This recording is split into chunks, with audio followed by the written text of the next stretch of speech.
Bismillahirrahmanirrahim. Assalamualaikum warahmatullahi wabarakatuh. Hai, balik lagi sama aku Nagia, mahasiswi Universitas Pancasakti, Fakultas Ekonomi dan Bisnis, Program Studi Manajemen S1. Nah, kali ini kita akan membahas mengenai ujian akhir semester mata kuliah perilaku organisasi tentang kepemimpinan. Pentingnya leadership dalam perusahaan. Leadership atau kepemimpinan adalah kemampuan seseorang untuk mempengaruhi, mengarahkan, memotivasi, dan juga mengawasi orang lain untuk menyelesaikan tugas yang telah direncanakan guna mencapai tujuan tertentu. Suatu perusahaan atau organisasi dapat berkembang atau tidak, salah satunya ditentukan oleh kepemimpinan yang memimpin. Selain itu, bahkan maju mundurnya suatu perusahaan atau organisasi juga sering diidentifikkan dengan perilaku kepemimpinan dari pimpinannya. Walaupun dalam sebuah perusahaan leadership memang cenderung dimiliki oleh seorang atasan, tapi untuk skala lebih kecilnya, leadership juga harus dikuasai oleh masing-masing pegawai karena kepemimpinan dalam ranah pribadi dapat meningkatkan kinerja. Mengapa leadership diperlukan? Mengapa? Leadership merupakan hal penting dalam suatu perusahaan atau organisasi, sebab leadership adalah kunci keberhasilan tim tercapainya dengan baik. Itu karena semua keputusan, gerakan, dan laju pembangunan membutuhkan leadership. Selain itu, alasan lainnya adalah untuk membangun tim yang kuat. Dengan kekuatan leadership yang baik dan kerja sama tim yang dibentuk dengan baik pula, maka hambatan dan rintangan dapat dihadapi oleh tim. Lanjut, kepemimpinan dalam perusahaan memiliki aspek penting yang tidak boleh dilupakan. Yang pertama, seseorang pemimpin harus melibatkan orang lain. Dalam sebuah perusahaan, Anda tidak boleh kerja sendiri. Ada banyak karyawan yang terlibat. Aspek pertama yang perlu diperhatikan pada kepemimpinan dalam perusahaan adalah dengan melibatkan orang lain. Kesediaan anggota tim untuk menerima arahan dari seorang pemimpin dapat membantu menegaskan status pemimpin tersebut, sehingga hal ini nantinya akan terjadi proses kepemimpinan dalam perusahaan. Yang kedua, kepemimpinan meliputi distribusi kekuasaan. Aspek penting kedua pada kepemimpinan dalam perusahaan adalah distribusi kekuasaan. Artinya, kekuasaan seorang pemimpin dalam kelompok jauh lebih tinggi dibandingkan dengan anggota tim lainnya. Meskipun bisa bebas memilih anggota tim, kekuasaan antara pemimpin dan tim lainnya tidaklah sama. Kepemimpinan dalam perusahaan harus bisa menunjukkan bahwa ia memegang kendali penuh atas apa yang terjadi di kelompok atau timnya. Yang ketiga, kepemimpinan memiliki kemampuan untuk menggunakan kekuasaan. Aspek penting selanjutnya pada kepemimpinan dalam perusahaan adalah memiliki kemampuan untuk menggunakan kekuasaan. Pada umumnya, kekuasaan ini digunakan untuk mempengaruhi tindakan anggota kelompok atau timnya. Pada dasarnya, seorang pemimpin yang memiliki jiwa kepemimpinan dalam perusahaan tertentu akan membawa kelompok atau timnya untuk mencapai tujuan tertentu dengan optimal dan secara efektif. Contoh kepemimpinan yang baik.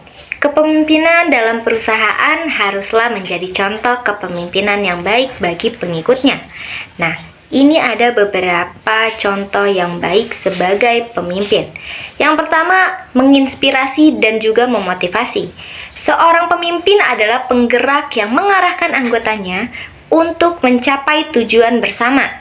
Seorang pemimpin juga harus memiliki sikap ambisius dalam mencapai tujuan tersebut, terutama pada kepemimpinan dalam perusahaan. Anda harus menunjukkan sikap pantang menyerah dan selalu inisiatif untuk melakukan perubahan bagi kelompok atau tim, dan juga bagi perusahaan. Yang kedua, tanggung jawab. Semua orang tentunya harus memiliki sikap tanggung jawab. Pada kepemimpinan dalam perusahaan, harus mampu menunjukkan bahwa Anda memiliki keinginan yang kuat untuk memimpin anggota mencapai tujuan.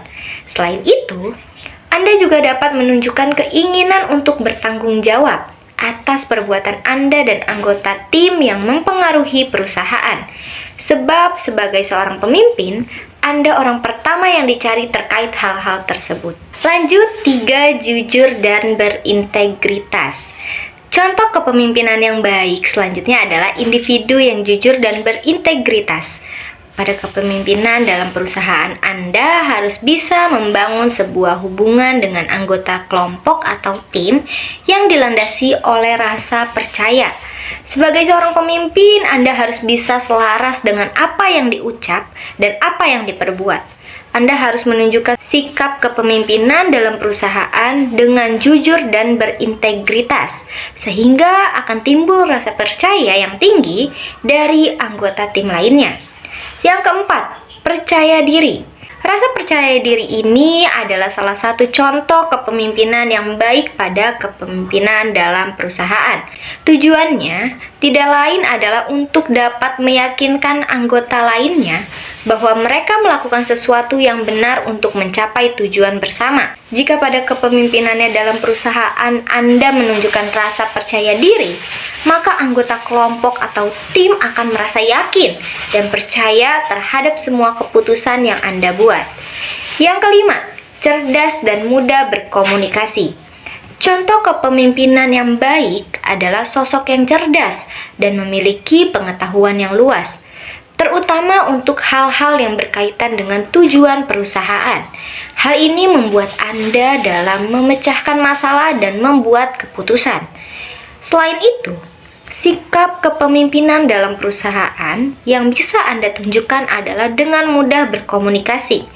Artinya, Anda adalah orang yang mudah bersosialisasi dan jarang bersikap diam, sehingga hubungan Anda dengan anggota lainnya pun bisa berjalan dengan baik. Oke, kita lanjut ke jenis-jenis kepemimpinan. Yang pertama ada otokratik. Pemimpin otokratik merupakan individu yang egois dan sangat otoriter.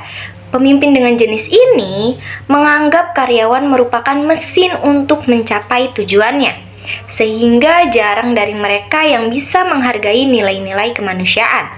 Yang kedua, paternalistik. Biasanya dikenal dengan gaya kepemimpinan tradisional.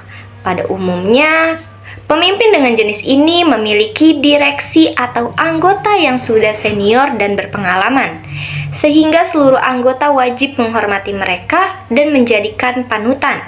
Kelebihan dari jenis kepemimpinan ini adalah bisa mengutamakan kebersamaan.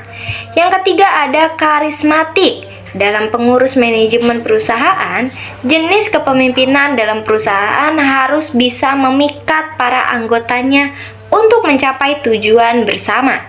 Pemimpin dengan jenis karismatik biasanya dapat dengan mudah untuk mempengaruhi anggotanya.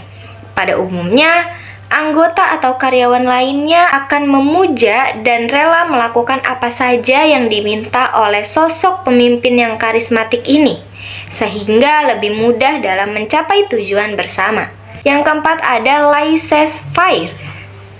Nah, pemimpin dengan jenis ini memiliki kepercayaan penuh pada kemampuan anggota kelompok atau timnya. Jika pemimpin sudah menaruh kepercayaan penuh pada anggotanya, maka hal ini bisa memberikan pengaruh untuk setiap tindakan yang akan dilakukan untuk mencapai tujuan bersama, sehingga perusahaan bisa berjalan lancar dengan sendirinya.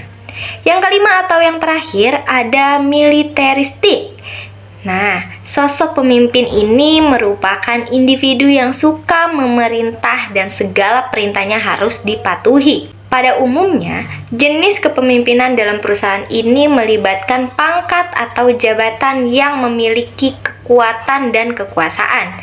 Biasanya, jenis kepemimpinan dalam perusahaan yang satu ini tidak bisa menerima kritik dari bawahan atau anggotanya. Nah, itu dia penjelasan kita kali ini mengenai mata kuliah perilaku organisasi tentang kepemimpinan. Semoga bisa bermanfaat ya. Terima kasih. Wabillahi taufik wal hidayah. Wassalamualaikum warahmatullahi wabarakatuh.